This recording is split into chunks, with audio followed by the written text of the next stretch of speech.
Eu sei que esse tema sobre o qual o Espírito Santo colocou no meu coração de pregar é um tema extremamente popular. Porque vamos falar a verdade, quem aqui nunca passou ou está passando por uma sensação de você ter o sentimento de que Deus estava em silêncio com você? Quem já passou ou está passando por essa situação? Levante a mão. Você que nunca passou, não acho que você é melhor do que a gente que já passou, não. Porque eu tenho certeza que uma hora você vai passar. Sabe por quê? Porque quando a gente é novo convertido, a gente é tão empolgado com o famoso primeiro amor, que a gente vê Jesus em tudo. Passa um passarinho cantando, a gente fala, olha Deus falando comigo. Por quê? Porque a gente está naquele momento. Só que existem situações da nossa vida, os famosos e temíveis desertos, que quando a gente entra, aí todo mundo some, e o único que não poderia sumir, aparentemente some também, que é Deus. A gente muitas vezes espera dele uma resposta, ora, clama e não tem entendimento sobre o que ele está falando. E aí você começa a perguntar vários questionamentos como: Deus, por que eu estou passando por isso? Senhor, o que o Senhor quer comigo passando por isso? Senhor, onde é que tu está, Senhor? E a gente fica clamando, e é só aquele som do eco: Senhor, Senhor, Senhor. E nada de resposta. E a primeira coisa que eu preciso fazer, como vocês sabem que eu sou um pregador um pouco usado em exortação também, é antes de entrar no consolo e no encorajamento do silêncio de Deus, de que Deus realmente quer falar com você, mesmo estando em silêncio, a primeira coisa sai, espírito gago. A primeira coisa que eu quero pontuar rapidamente é que tem muito crente que vem com esse ien de que Deus está em silêncio, mas é porque na verdade faz tempo que você não abre a sua Bíblia. Então tenha muito cuidado para você não chamar silêncio de Deus uma fraqueza espiritual que você está passando, que não abre a palavra, que começa a faltar culto, que só fica ouvindo música que não edifica, conversa que não vai para rumo nenhum, e ainda vem dizer depois que Deus está em silêncio. Essa semana mesmo em Fortaleza, eu estava com alguns amigos, e a filha de um dos meus amigos estava passando por uma crise espiritual muito grande, e aí Deus me usou para confrontá-la. Aí a menina começou a chorar e falou: mas eu estou buscando, Samuel, eu estou buscando. Aí o pai dela, porque pai é um bicho que entrega, né? Pai é um negócio que entrega. Como é que tu está buscando, fulana? Se eu entrei no teu quarto, tu estava ouvindo Jorge Mateus. E aí foi quando, sem querer querendo, ela foi exposta. Porque mais uma vez, gente, eu não vou entrar aqui no nível da religiosidade, de falar sobre música secular. É claro que você não deve ocupar o seu tempo ouvindo coisas que não edificam. Mas a questão aqui não é nem ela estar ouvindo aquela canção naquele momento. Canção, olha como eu sou legal. Aquela música, né? Mas ela está numa crise espiritual. E em vez de estar se enchendo do Espírito Santo, continuar colocando para dentro aquilo que não edifica. Então deixa eu trazer uma palavra para você que se finge de crente, que se finge de santo, que está aqui na terça profética, cheio do fogo, achando que é a terça profética que vai mudar a sua vida. O que vai mudar a sua vida não é a terça profética, é o que você vai fazer depois que você ouvir essa palavra na terça profética e voltar para a sua casa, para o seu quarto, para a sua vida e para as suas atitudes. Então não venha dizer para mim que Deus está em silêncio se é você que está distante de Deus. Porque tem muitas vezes que Deus está em silêncio conosco, não porque Ele está nos testando, como você vai aprender aqui hoje, não porque Ele está nos provando, mas é porque você está em desobediência. E Deus não fala com desobediente. Tem gente que fala: pastor Samuel, faz tempo que Deus falou comigo e Ele parou de falar. Se Deus falou algo com você e de repente Ele parou de falar, a primeira coisa que eu quero que você avalie é se você está em desobediência ou em pecado. E a segunda coisa, antes de eu entrar na pregação, que eu preciso que você observe, é se você já cumpriu a última coisa que Ele mandou você fazer. Porque enquanto você não fizer o último comando, não vai vir o restante da direção. Porque tem crente que às vezes, para poder fazer algo, ser humano na verdade, ele quer saber o plano todo. Mas deixa eu te dizer uma coisa, você não está falando com seus parceiros, como diz no Ceará, não. Você está falando com Deus, e Deus não é obrigado a mostrar o plano todo para você de jeito nenhum. Até porque se Ele mostrar o plano todo para você, você vai atrapalhar. Então é por isso que Deus vai falando conosco parceladamente. Deus fala primeiro para Abraão: sai da tua terra. Para onde? Não queira saber não, saia. Por quê? Porque a Bíblia fala que o pai de Abraão, para quem não conhece a história, ele morreu a caminho de Canaã também. Então, se quando Deus vai tirar Abraão da terra onde ele estava, que era Harã, para Canaã, Deus dissesse que era para Canaã que ele estava indo, na hora ele tinha se sabotado. Na hora ele tinha se bloqueado. Eu nem vou sair daqui, porque o meu pai morreu querendo ir para lá. Então, se é para Canaã, eu vou ficar. Mas Deus que é bom, Deus que é sábio, Deus que está no controle de todas as coisas, Deus que sabe o que nos mostrar e o que não nos mostrar, Deus que sabe a forma de nos conduzir, disse: sai da tua terra, o resto eu te conto no caminho. Louvado seja o nome do Senhor. Então é por isso que eu e você precisamos entender que se Deus não te respondeu algo ainda, é porque você ainda não precisa saber. Olha para a pessoa do seu lado e fale: pare de ser ansioso. Olha para a pessoa do outro lado que você desprezou e fale: pare de ser atribulado. Vai seguindo os comandos de Deus. Ok, pastor Samuel, eu estou em obediência, eu estou buscando a Deus, eu não estou na prática deliberada de pecado, porque quando a gente fala sobre pecado na igreja, principalmente para novos convertidos, que eu sei que é uma grande parte dos que estão me ouvindo aqui hoje, tem gente que fala: meu Deus, pois se para Deus me honrar eu não posso pecar, eu estou arrebentado, porque eu peco todo dia. Uma coisa são os pecados que a gente comete pontualmente e se arrepende. Porque vamos falar a verdade, quantos de nós pecamos todos os dias? Quem já pecou hoje, diga misericórdia. Quem não pecou ainda hoje, diga graças a Deus. 3 pessoas que não tinham pecado, pecaram agora. Porque a Bíblia diz que aquele que diz que não tem pecado, comete. Pecador, está no mesmo barco que a gente. Eu acho tão engraçado, sempre tem 3 santos que não pecaram ainda e que pecam na hora que eu pergunto. Eu sei que essa minha brincadeira está cansada, mas eu ainda me divirto fazendo. Enfim, o que eu quero dizer é que todos nós pecamos. Agora há pouco, antes de vir para cá, eu não cheguei talvez a pecar, talvez tenha até pecado, mas eu já pedi perdão a Deus por via das dúvidas. Mas eu fui deixar a Thaís agora num evento aqui do lado, e eu entrei no supermercado, comprei uma água para poder usar o estacionamento pelo menos por 3 minutos, fui atravessar a rua para deixar a minha esposa, para poder ela assistir um DVD de uma amiga nossa que está gravando aqui perto. Irmão, e o homem não estava com demônio não, ele estava com uma legião de Satanás. O rapaz lá, ele fez uma confusão para eu tirar o carro. Falei: amigo, eu só vou atravessar e deixar minha esposa aqui. Aí ele pegou e falou assim: mas não pode. Falei: amigo, acabei de comprar aqui água, chiclete, eu fiz uma compra desnecessária, só para poder usar. E aí eu falei: o devorador não vai levar esse dinheiro meu não. E aí, resumindo, eu estava lá naquela situação. E aí, simplesmente, irmão, olha como a gente peca fácil. Eu simplesmente virei as costas e deixei um falando só. E fui deixar a Thaís onde eu tinha que deixar. Aí quando eu voltei, eu ainda voltei sem querer olhar para a cara do homem com muita alegria. E eu falei na hora, eu falei assim: moço, e falei um pouco mais alto. Não chegou a ser um barraco para a glória do Deus vivo, que é uma coisa que eu tenho fraqueza, é para confusão. Mas graças a Deus não aconteceu.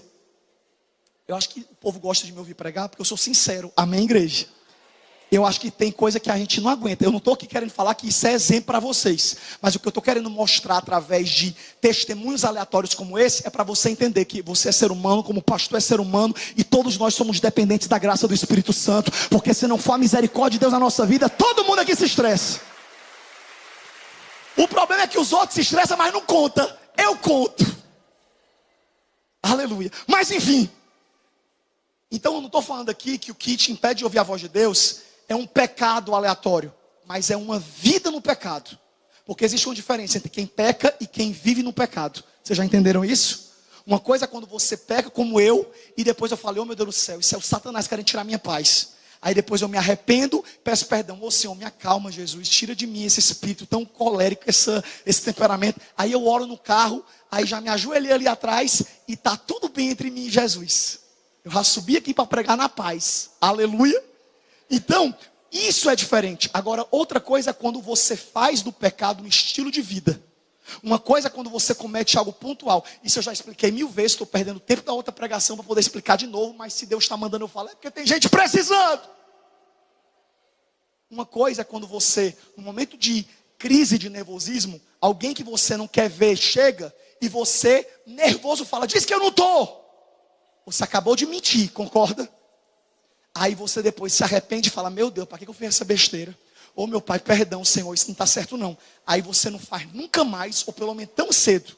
Outra coisa é quando você mente todo dia por esporte. Aí não é mais um pecado, é algo que a Bíblia já chama de iniquidade. É quando o pecado endureceu no teu coração a nível que ele não mais te ofende. E é esse o perigo. Então, se você está vivendo num pecado de iniquidade, se você está alimentando um vício na sua vida, se você está indo em lugares todos os finais de semana, vivendo um estilo de vida pecaminoso, não se assuste de você não estar ouvindo a voz de Deus. Porque Deus não fala com quem não busca a presença dele. Deus não fala com quem quer ouvi-lo. Então, se você está aqui nesse culto, na terça profética, achando que uma terça profética salva uma semana de pecado, você está muito enganado. Porque para você ouvir a voz de Deus, você tem que buscar a presença de Deus.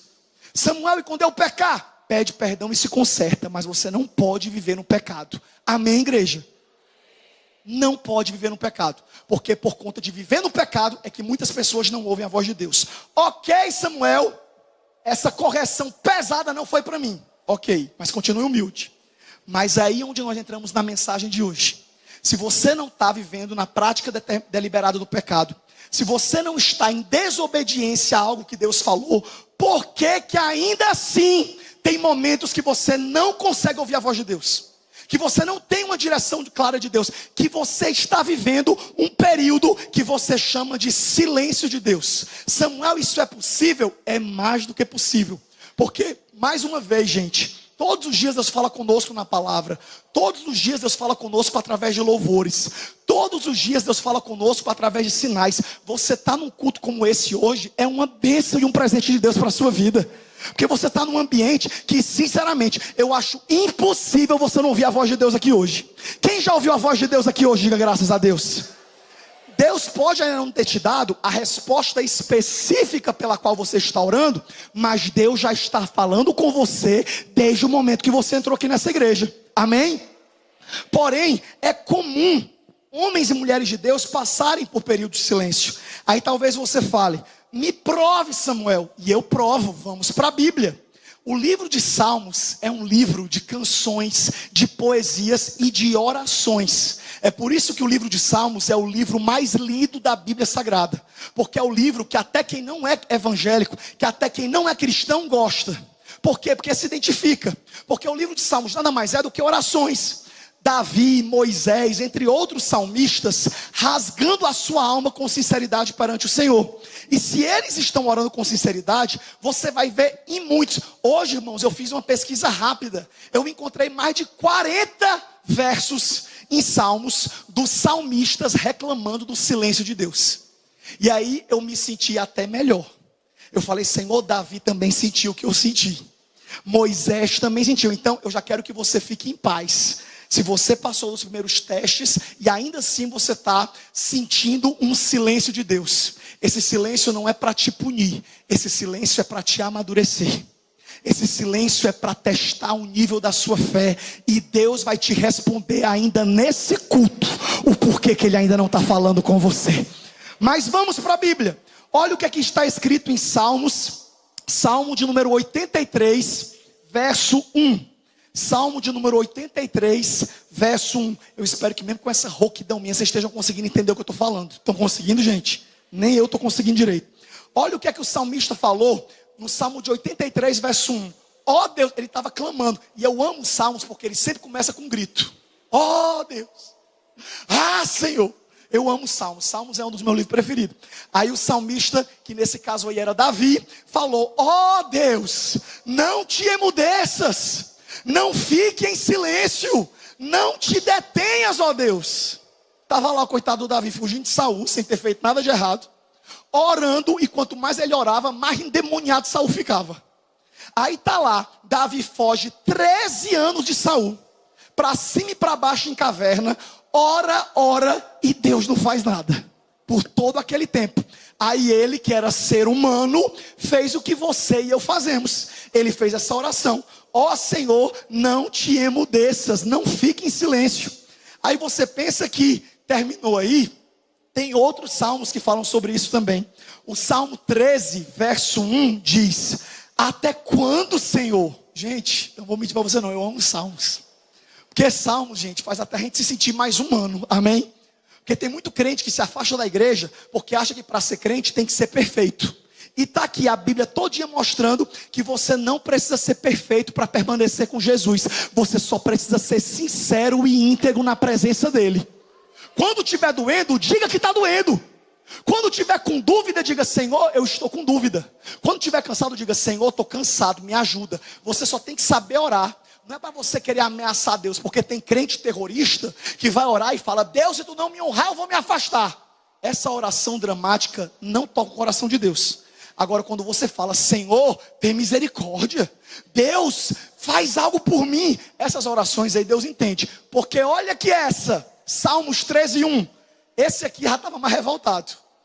Ele já começou: até quando, Senhor? Para sempre te esquecerá de mim? Tem que respeitar. Isso ele estava chorando, abrindo a boca. Para sempre te esquecerá de mim? Até quando esconderá de mim o teu rosto? Sendo, irmão, que às vezes eu acho que Deus estava lá, tipo assim, assistindo o céu a cena, e é porque não era a hora dele falar.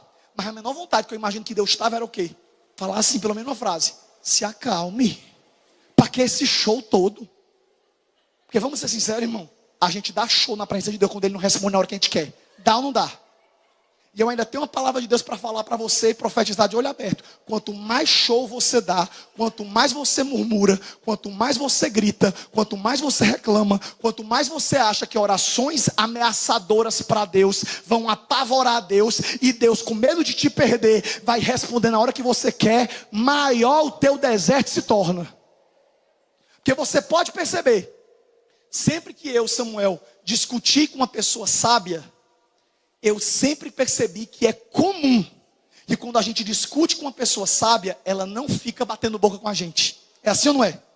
Quando você discute com outro doido igual você, fica o doido: mas você, cala sua boca, cale você. Dois doidos conversando é desse jeito, é desse nível. É mais ou menos assim.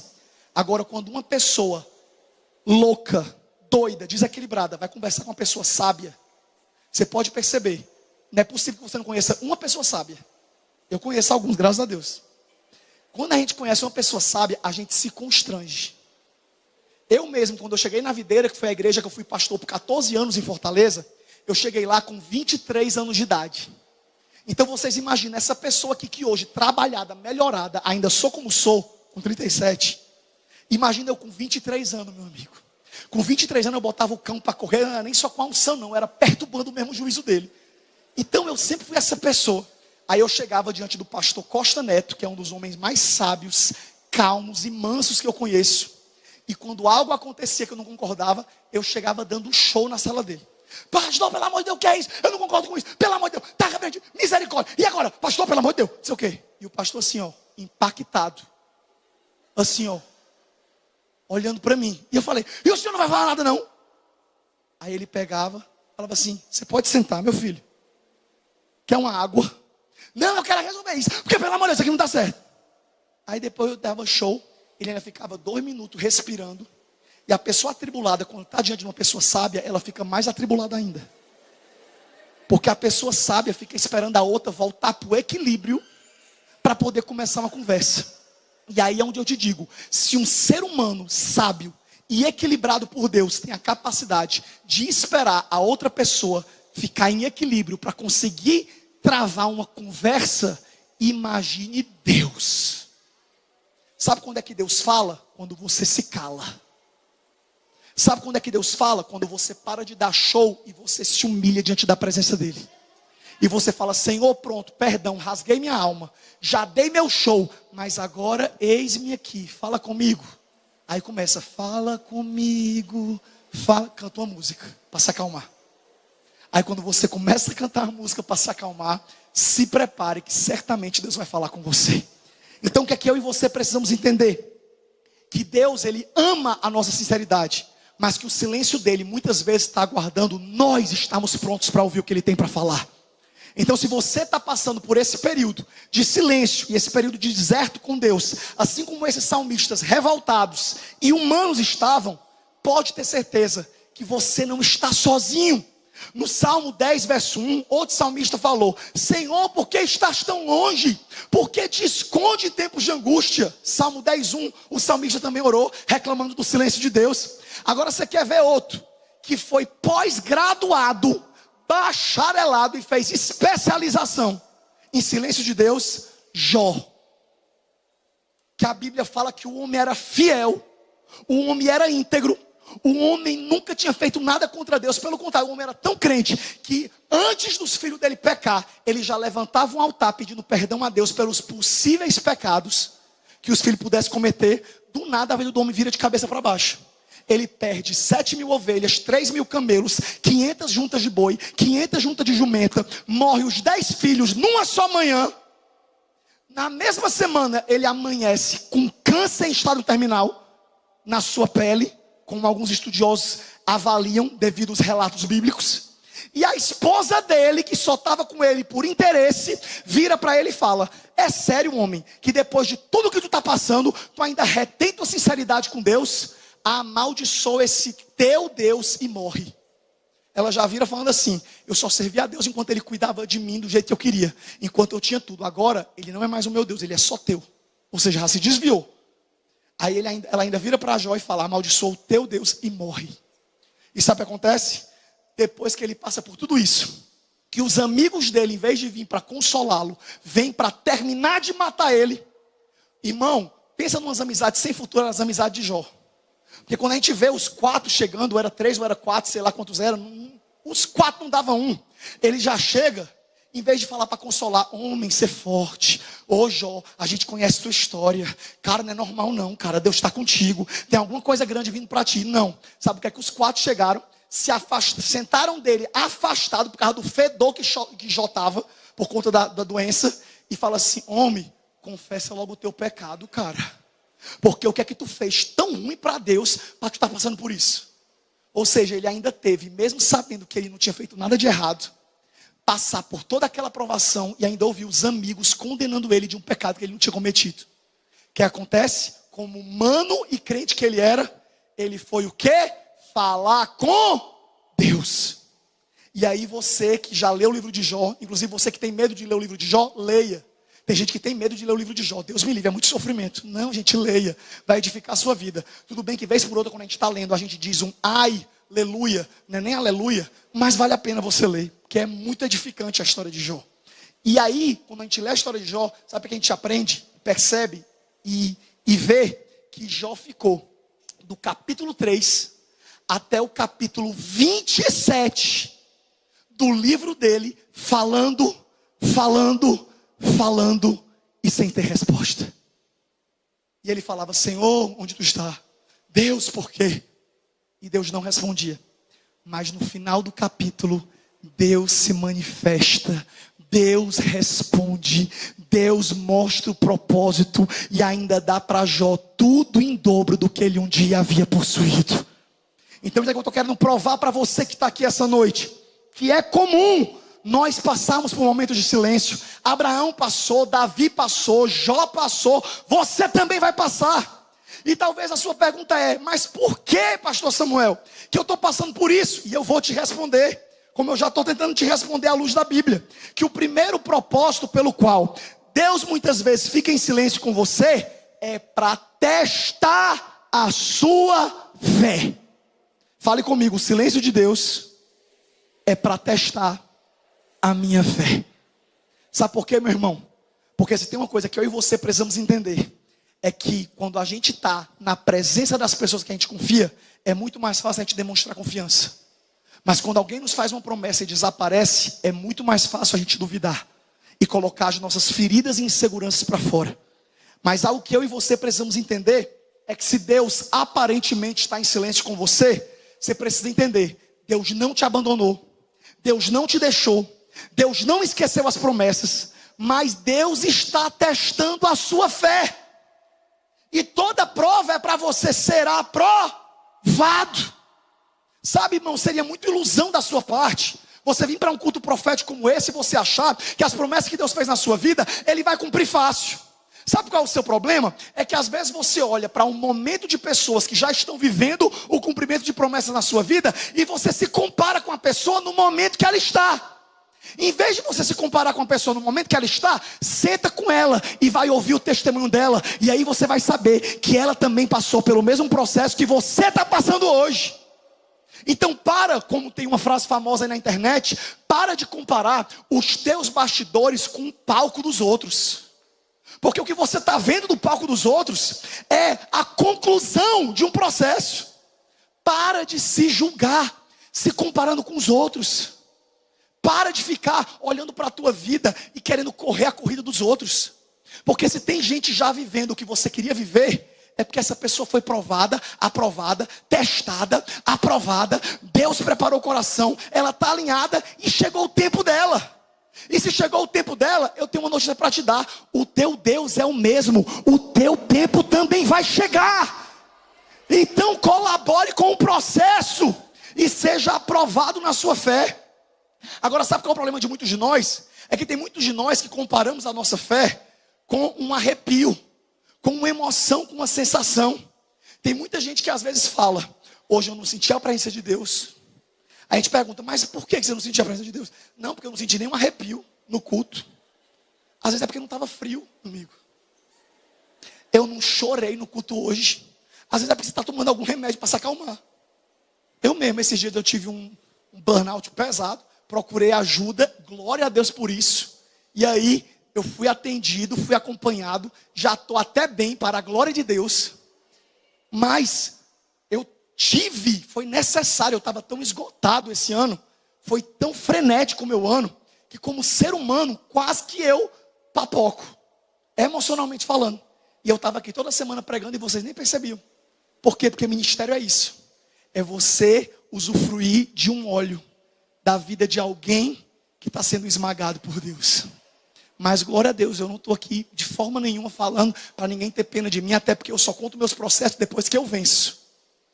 Mas eu estou só falando para você que é normal todos nós passarmos por provações. E eu só estou aqui pregando hoje e com a autoridade de Deus para pregar sobre você, porque do jeito que você sofre, eu também sofro. Do jeito que você passa luta, eu também passo. Do jeito que Deus está me usando para te consolar acerca do silêncio de Deus, eu também já fui consolado quando Deus ficou em silêncio comigo. E do mesmo jeito que você vai vencer, eu também venci. E é por isso que eu posso testemunhar. Mas por que eu contei isso? Porque eu tomei uma medicação tão top que nem chorar eu conseguia. Que era o que eu estava mais querendo ficar bom. Porque a pessoa virava para mim e falava assim: Samuel, você está bem? E eu começava a chorar. Irmão, e às vezes eu não estava nem triste, mas era um desequilíbrio que eu estava de cansaço emocional. Aí pronto, aí eu peguei, fui atendido. Isso não é na doida não, viu? Fui atendido por um médico, por uma médica na verdade. Foi uma benção. E aí eu até parei logo de tomar o remédio quando a médica liberou. Porque eu falei: minha senhora, pelo amor de Deus, eu quero parar esse remédio, que eu não estou conseguindo chorar mais nem na presença de Deus. De tão que o remédio me deixou equilibrado. Enfim, brincadeiras à parte, o que eu estou aqui para dizer é que a presença de Deus na sua vida não se limita a um arrepio. A presença de Deus na sua vida não se limita a um profeta cheio do fogo vindo entregar um recado para você. A tua fé não é uma fé emocional. A tua fé tem que ser uma fé racional. Uma fé em que você tem convicção daquilo que você crê. Porque se você diz que crê em Deus, e quando aparentemente Ele está em silêncio, você vira as costas para Ele, você nunca creu. Você só estava acreditando enquanto você se sentia atendido na hora que você queria. Eu amo uma frase do Augusto Nicodemos, que eu até lembrei enquanto eu preparava essa mensagem, que é uma frase que esse famoso teólogo diz que o maior desafio da espiritualidade é você continuar crente, sem sentir, sem ver, sem experimentar emoções e arrepios, e ainda dando tudo errado. Esse é um crente. Está tudo dando errado, ele não está entendendo nada. Ele não está sentindo. Ele não está vendo. Deus não está falando. Mas ele permanece crente. O que sustentou Abraão foi a convicção que ele tinha em Deus. O que sustentou Jó, eu acabei de falar para você de Jó. Jó ficou 3 para 27. Tirei 24, 5, 6, 7. 14 capítulos. Que eu sei lá quantos meses ou anos foram sem ouvir a voz de Deus. E quando ele tinha todos os motivos para abrir mão da fé dele, como a mulher dele abriu mão, ele virou e respondeu em vários momentos da sua vida. Quando ele era indagado pelas pessoas que vinham para roubar a fé dele, ele falava mensagem de esperança. Ele dizia: eu sei que o meu Redentor está vivo. e eu sei que ele se levantará sobre a terra, e depois de consumida toda essa minha pele, eu sei que ainda em carne eu verei a Deus. Observe que Jó não falou eu sinto, ele não falou eu vejo, ele falou eu sei. A fé verdadeira não é a fé que se move por circunstâncias, é a fé que permanece. Com o inferno mandando você desistir, as circunstâncias mandando você desistir, pessoas mandando você desistir, mas você firme na fé. Isso é fé, é você não se mover por circunstâncias. E é por isso que eu quero que você entenda hoje que um dos propósitos pelo qual Deus fica em silêncio na sua vida é só para te testar. Ah, Samuel, eu estou chateado, viu? Pois chora, chora que passa. Vai dormir que amanhã tu acorda melhor. Porque, meu irmão, não é porque você está chateado que Deus vai te tirar do processo antes do tempo. Acho tão bom que nesse momento, ó, todo mundo fica em silêncio. Glória a Deus, foi-se embora. Tchau, glória a Deus. Vai com Deus, aleluia. Por quê? Porque é uma palavra que ninguém quer ouvir. Mas eu não estou aqui para fazer você gritar, se emocionar. Ai, a pregação hoje foi muito top. O pastor Samuel só falou coisa boa. Eu estou falando coisa boa, mas eu não estou te enganando. Eu estou dizendo, a coisa boa vai chegar, a resposta vai chegar, o testemunho vai acontecer, a promessa vai se cumprir. Deus não vai falhar, Ele não falhou com ninguém, não é com você que Ele vai falhar. Mas para você viver as promessas que Deus te prometeu, você vai ter que ser testado, aprovado e ter uma história para contar no final. Se você não passar pelo processo, qual o testemunho que tu vai me dar? Qual o testemunho que você vai contar? Não, Deus fez uma promessa segunda-feira, terça-feira Ele cumpriu, aleluia. Irmão, se tu conta um testemunho desse, o povo vai ter raiva de ti. O povo vai falar, Deus, por que, Senhor, que com ele foi assim? E é claro que, dadas as suas exceções, porque Deus é o Deus de já, e Ele pode agir assim na vida de alguém, não é comum. Não é comum, eu já te adianto, não é comum. Hoje eu estou vivendo muitas promessas. Eu ainda vivo meus desafios e lutas, porque enquanto a gente estiver aqui nessa terra, Deus sempre vai estar nos moldando. Mas hoje eu já vivo muita promessa.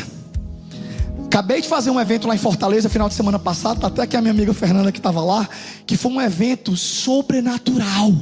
Foi tremendo, o evento aconteceu. Foi coisa assim, irmão, que o dinheiro não fazia, que a minha organização pessoal não fazia. Foi algo sobrenatural. Aí várias pessoas chegam para mim e falam, Samuel, é incrível como as coisas para ti dão certo. Samuel, eu achei incrível como em um mês e uma semana, em 5 semanas, tu conseguiu fazer um evento desse nível. Como é isso? Aí eu viro e falo, vai passar o processo, vai viver o processo. Porque tem gente que acha que esse evento, que eu estou dando um exemplo aleatório, pontual, específico, tem gente que acha que esse evento aconteceu como aconteceu em um mês e uma semana. Não, meu amigo, não é em 5 semanas não. São 22 anos que eu caminho com Deus. É tanto que eu vivi uma experiência tão legal que eu já cheguei chorando no palco quando foi começar o evento 2 da tarde. Eu estava para entrar no backstage, e aquela sensação, aquele nervosismo da dependência de Deus, e eu já assim, ansioso. Aí eu virei para Thaís e falei, Thaís, ora por mim aqui, Thaís, ora por mim aqui. Aí eu fui pedir para ela orar. E eu não vou mentir para vocês que o 5, 4, 3, 2, 1, o cronômetro estava terminando, e eu nervoso para poder orar e receber a oração. Mas sendo sincero, gente, essa oração era mais uma oração de nervosismo do que uma oração de preparação. Mas é claro que a oração nunca é demais, amém? Aí eu fui orar, e aí eu orando nervoso, faltando 30 segundos para começar, e o Espírito Santo, meu Deus, vem comigo, Espírito Santo, entra comigo aqui nele, Espírito Santo, faz aí tua vontade. E eu orando, aí eu ouvi a voz do Espírito Santo sem ruídos. Eu ouvi a voz dele sem ruídos. Olha que estava um barulheiro na igreja, mas na hora que eu fui entrar, eu ouvi a voz dele sem ruídos, falando para mim com a dicção perfeita: filho, não precisa mais nem orar, só entra, porque não é sobre essa oração que você está fazendo agora. Eu recebi seus 21 dias de jejum e oração por esse evento. Já está tudo pronto, só entra. Louvado seja o nome do Senhor. Aleluia.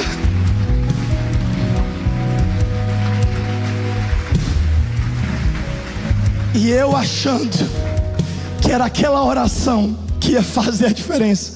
O que fez a diferença foi os 21 dias gerando. E é por isso que eu digo para você que hoje: tenha uma fé firme. Tenha uma fé firme. E saiba que Deus está te testando. Que esse silêncio de Deus é para te testar. Quem estudou aqui, diga graças a Deus. Quem lembra da época que você estava fazendo prova? Quem lembra? Quando você vai fazer prova, pelo menos na minha época, hoje em dia tudo é iPad, né? Mas na minha época, quando era prova, a gente ficava nervoso. O professor chegava, separava o povo, os pescadores, separava, botava cada um no seu canto, saía entregando folha por folha. Aí depois ele exigia um silêncio sepulcral. Ninguém pode falar na hora da prova. É assim ou não é? Na aula é o povo conversando, é aquela confusão, é o professor. Mas em prova é todo mundo em silêncio. Deixa eu te dizer, enquanto o professor passa a prova, ele fica em silêncio, esperando você responder as perguntas que ele está fazendo. Não é que ele saiu da sala, ele fica o tempo todo na sala observando a turma, mas ele não pode falar, para não atrapalhar a sua concentração de lembrar do que você estudou. Da mesma forma, todo teste de Deus na nossa vida vem depois de um tempo de aprendizado. Primeiro ele te ensina, primeiro ele te alimenta, aí depois ele te passa um teste. E é nesse, eu sinto a presença de Deus aqui essa noite, e é nesse teste que ele decide, diante da sua posição, diante da sua atitude e diante da sua fé, se você está realmente pronto para passar de nível. Deus permanece com você, mas ele fica em silêncio enquanto ele está te testando. Então saiba disso. Depois você lê em casa, porque o meu tempo já acabou, Deuteronômio 8:2, que fala que quando Deus colocou o povo no deserto, foi para prová-los, foi até para permiti-los serem humilhados, só para saber o que estava no coração deles. Eu não ia ler não, mas já que colocou, quem me dá mais 5 minutos, diga amém. Glória a Deus, foi mais de 1 hora que deram, foi muita mão que levantou, obrigado. Lembrem-se de como o Senhor, o seu Deus, os conduziu por todo o caminho no deserto, durante esses 40 anos, para humilhá-los e pô-los a prova, para saber, a fim de conhecer suas intenções, se iriam obedecer aos mandamentos ou não. Você quer um conselho para você passar por esse tempo de silêncio de Deus? Em vez de ficar reclamando que Ele está em silêncio, que Ele te abandonou, para de chorar hoje. Ele não te abandonou. Eu vou entrar agora nisso para poder encerrar. Ele não te abandonou, mas ajude o seu processo e fale: Senhor, obrigado por essa pregação dessa noite, porque o Senhor me trouxe clareza de algo que a minha ansiedade, a minha preocupação, as minhas tristezas e circunstâncias estavam me impedindo de ver. Agora eu entendo que é o Senhor quem está me testando, pois agora eu vou ser inteligente e eu vou responder, e eu não vou cair nas tentações que o inimigo está colocando. Eu sei que isso daqui é Satanás que está tentando me desviar do propósito. Satanás, Deus está em silêncio, mas eu lembro do que ele me falou, e o que ele me falou não é isso que você está me oferecendo. Então eu não vou cair, porque eu sei em quem eu tenho crido, e eu sei que aquele que começou a boa obra vai completá-la na minha vida. Eu sei que ele não me abandonou, e eu vou ficar firme. Seja aprovado nesse teste, seja aprovado nessa situação que você está passando. Deus está em silêncio, mas Ele está de olho em você. E a última coisa que eu quero dizer para você hoje é que, além de o silêncio de Deus ser para testar a sua fé, o silêncio de Deus não, isso aqui é óbvio, mas eu tenho que falar, o silêncio de Deus não significa a ausência de Deus. É o que eu acabei de pregar, mas eu quero só pontuar algumas coisas. O silêncio de Deus, meu irmão, ele não significa a ausência dele. Sabe por quê? Porque tem 2 livros na Bíblia, Esté e Cantares, que não tem menção do nome de Deus. Você sabia disso? Quem já ouviu falar sobre Esther? Que foi a órfã que virou rainha. Eu não conheço uma mulher crente que não se inspire em Esther. Se não está se inspirando em Esther, está precisando ler para se inspirar. Porque pensa numa mulher que foi a mulher que talvez ficou mais famosa na Bíblia, como a rainha Esther. A menina que era órfã, que morou de favor com um tio, que tinha tudo para dar errado na vida. A vida dela era só prova, rejeição. As coisas pareciam que não davam certo. Quando de repente Deus movimenta a história e faz ela chegar ao trono de rainha. E aí a história dela é inspiradora, porque ela livra o povo judeu do genocídio. Deus mostra que Ele estava no controle de tudo. Mas eu te desafio, talvez você nunca prestou atenção, não tem uma menção do nome de Deus no livro de Esther. Se eu não me engano, são 8 capítulos. Alguém me corrija se eu errar, mas em 8 capítulos não existe "e Deus estava com Esther". E Deus, sabe por quê? Porque nem sempre Deus precisa aparecer e ficar dando sinais para provar que Ele está com você. Ele está com você. Ele já te garantiu que está com você. Eu não sei se você sabe, mas há 2024 anos atrás, Ele enviou o Filho dele para morrer na cruz do Calvário, para que você fosse salvo, para que a tua vida desse certo, para que nenhuma maldição prevalecesse sobre a sua vida. Ele já fez o que precisava ser feito. Ele está com você, mas não é porque Ele está com você que Ele vai dar sinais. E você precisa entender isso, que o silêncio de Deus não significa a ausência dele. Sabe, irmãos, a Bíblia fala que Marta e Maria mandaram alguém dizer para Jesus que Lázaro estava morrendo. É uma das histórias mais famosas da Bíblia. Lázaro, aquele a quem Jesus amava. E a Bíblia fala que quando elas mandam, tendo certeza que Jesus ia correr, o quê? Meu amigo está doente? Cancela tudo aí, Pedro. Cancela as cruzadas, que eu vou correr para acudir Lázaro. Não, a Bíblia fala que Jesus ainda ficou 3 dias. E a única coisa que ele respondeu foi: avisa que esta enfermidade não é para morte, mas é para a glória de Deus. Jesus ainda foi legal, ainda deu uma resposta, mas ele passou 3 dias sem aparecer. Resumindo, Lázaro papocou. Você não sabe o que é papocou no Ceará? Quando alguém fala fulano papocou, é porque morreu. Lázaro morreu. Mas a Bíblia diz que depois de 3 dias Jesus chega. Quando Jesus chega, já não restava mais fé no coração delas. Quando Ele chega, Ele já chega chorando, mas ao mesmo tempo sabendo o que Ele ia fazer. E aí Ele fala: onde é que vocês colocaram Lázaro? Aí uma delas fala: Senhor, se tu tivesse aqui ele não teria morrido. Onde é que está o morto? Onde é que está meu amigo? Está ali. Aí chega na frente do sepulcro. Aí a outra fala: Senhor, se tu tivesse aqui ele não teria morrido. Sabe por quê, irmão? Porque Marta e Maria esperavam uma cura. Marta e Maria esperavam um livramento de morte. Mas nos planos de Jesus, que a Bíblia fala em Isaías, que assim como os céus são mais altos do que a terra, assim são os meus caminhos mais altos do que os vossos caminhos, e os meus pensamentos para vós, diz o Senhor, muito maior do que os vossos pensamentos. Tem coisa na sua vida que você acha que Deus vai dar um jeitinho, que Deus vai resolver de uma forma que você vai ficar satisfeito. Mas eu estou aqui para profetizar que o que Deus vai fazer na sua vida é muito maior do que o que você está esperando, é muito mais poderoso do que você está aguardando. Deus vai surpreender. Marta e Maria estavam esperando uma cura, e sabe o que Jesus queria fazer? Uma ressurreição. E assim aconteceu.